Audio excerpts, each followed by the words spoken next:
What's up guys, Skyline GTR back again, and if you're paying any attention you'll realise I'm wearing the same clothes that I was wearing when I did the turbos and when I did the drop links on the Mazda, and that's because it's all in the same day. So as you know, I have, as I explained in the turbo video, since last speaking I have put the 400R rear arches. These are my ones which I got from RHD Japan. And another exciting thing I got from Japan is, ta-da, the 400R rear twin blade for the spoiler. So basically this adjusts, this it's going to replace this. So this is just a standard blade that I've had painted black. Just because, like I say, I've had painted black, I painted black myself. Because A, I thought it went better with the end caps, and B, I think it stands out better on a white car. I think the black blade just finishes it off. I've always wanted a carbon one, and I've always really wanted the 400R one. But anyone who knows anything about RHD Japan knows that you can spend a lot of money on that website. But I've bought a lot of things from there recently. Like I say, the rear arches, turbo elbows, cool air induction kit, spoil blade. So yeah, been a bit like a kid in a sweet shop. So we're going to be fitting this today.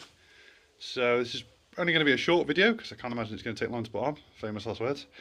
So I'm going to get the end caps off and then I'll show you the bolts either side and then we'll get the blade off.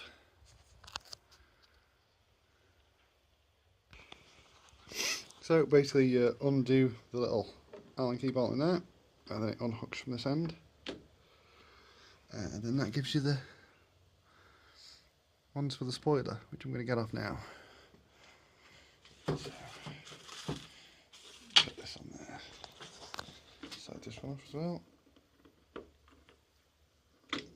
Okay. Right. So now I can start getting those off. Let me see, are they the same size? Yeah, they are the same size.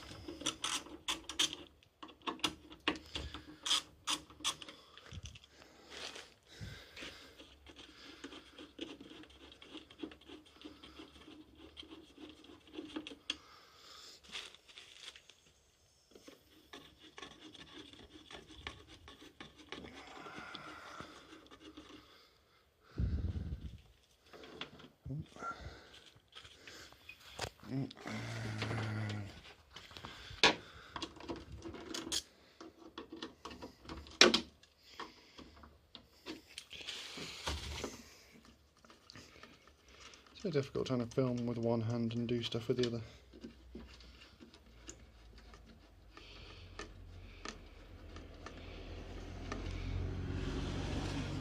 So now I will work on the other two and then I'll join back when we get the blade off. Okay, so those are out, so this should in theory lift off.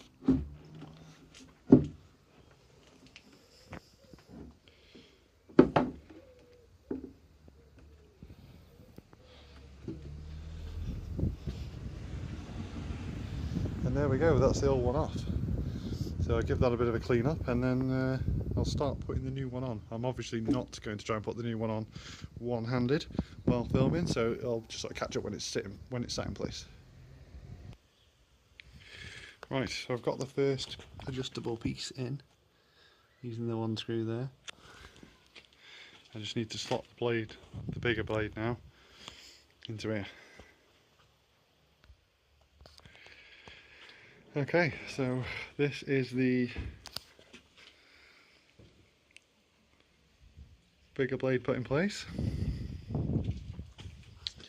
and as you can see I've secured it with the original bolts, see there.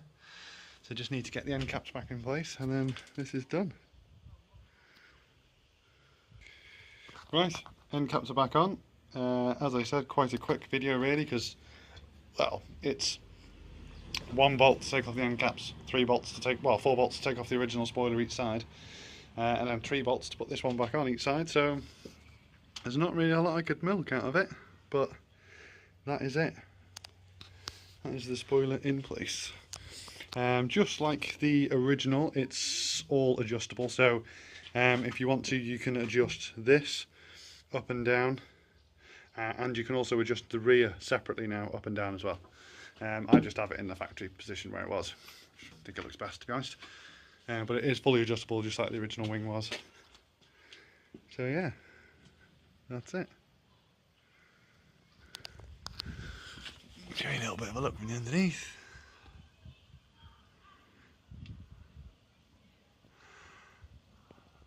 Alright guys, thanks for watching, and I'll see you next time. I've got a few other things to fit. I've got some Ox beam headlight conversion kit to fit, and I also have like a competitor of Ox beam headlight conversion to fit. So what I'm going to do is I'm going to fit Ox beam in one headlight and the competitors in the other headlight, and we can judge for ourselves which one we think is best. And the competitors is half the price, so we'll find out. Anyway, I'll see you next time. Thanks for watching. Bye.